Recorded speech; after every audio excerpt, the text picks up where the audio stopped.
Viewers, پچھلے programme میں ہم نے ترکی اور رشیا کی یونیورسٹیز کے ایجوکیشنل سسٹمز اور ان کی بین الاقوامی رینکنگ کے بارے میں تفصیل سے ڈسکشن کی۔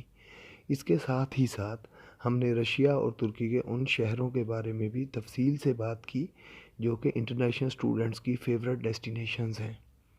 ویورز، ترکی اور ٹرکش کمیونٹی کے ممالک جیسا کہ قازقستان، ناردرن سائپرس، آذربائیجان اور کرغزستان ایسے ممالک ہیں جن میں بسنے والے افراد دراصل ٹرکش ہی ہیں، لیکن پہلی جنگ عظیم کے بعد جب ترکی کی خلافت عثمانیہ کا اختتام ہوا تو ترکی کے مقبوضہ عرب صوبے تو الگ ہوئے ہی، لیکن خود ترکی اور ٹرکش نیشنز کے مختلف ٹرائبز جو کہ بوسنیا سے لے کر چین کے صوبے مشرقی ترکستان یعنی سنکیانگ تک پھیلے ہوئے تھے، جس کے مشہور ترین حصے بوسنیا، مقدونیہ، Kosovo, Albania, Uzbekistan, Tajikistan, Turkmenistan, Kazakhstan, Kyrgyzstan اور آذربائیجان کے علاوہ ابخازیہ، چیچنیا، تاتارستان اور مشرقی ترکستان یعنی سنکیانگ شامل تھے۔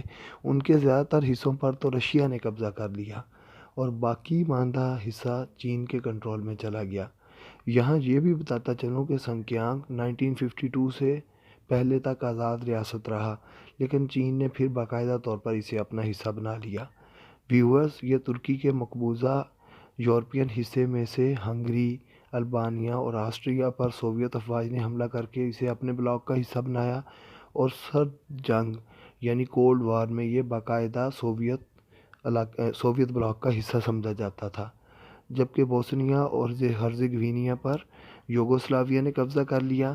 پھر 75 سال کی ایک طویل پابندی کے بعد 1991 اور 92 میں یہ تمام ممالک آزاد ہوئے۔ ان کی علاقائی زبانیں بولنے میں تو ٹرکش اقوام ہی کے ورژنز ہیں، لیکن لکھنے میں یہ اپنے اپنے حاکم ممالک کے رائٹنگ سٹائلز کی حامل ہیں۔ مثلا وسطی ایشیائی ممالک جو کہ بظاہر روس کی ثقافت کے حامل ہیں، ان کا ایکچول اوریجن ٹرکی ہے، اور سنکیانگ کے لوگ جو زبان بولتے ہیں وہ بولنے میں تو ٹرکش ہے لیکن لکھنے میں چینی اور رشین مکس ورژن ہے۔ تاریخی اعتبار سے آج آپ البانیہ، میسیڈونیا یا بوسنیا میں چلے جائیں تو آپ کو ایسا لگے گا کہ آپ استنبول کے یورپی حصے میں گھوم پھر رہے ہیں۔ ان ٹرک نیشنز کی روٹس ترکی میں ہی پھیلی ہوئی ہیں۔ اگر ہم بات کر رہے ہیں آج کے جمہوریہ ترکی کی تو یہ تاریخی اعتبار سے اناطولیہ اور قسطنطنیہ کے حصوں پر مشتمل تھا۔ ترکی کے صدیوں پر پھیلے اقتدار نے یورپ پر گہرے نقوش چھوڑے۔ اسی طرح چین کے صوبے سنکیانگ یا جی جیانگ، جسے تاریخی اعتبار سے مشرقی ترکستان اور کاشغریہ کہا جاتا تھا، علامہ اقبال کے کچھ اشعار میں بھی آپ کو کاشغر کا ذکر ملتا ہے۔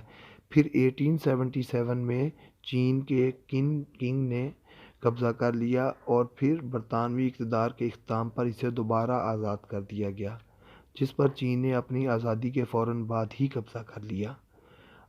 آج ہم پورے سینٹرل اور ویسٹرن ایشیا کی بات کریں تو یہ علاقے ترکی کے موجودہ صدر رجب طیب اردگان کے زیر اثر معلوم ہوتے ہیں، اور ایسا لگتا ہے کہ ان پر ترکی کی گہری چھاپ ہے اور یہ کوئی ٹرک بلاک ہے۔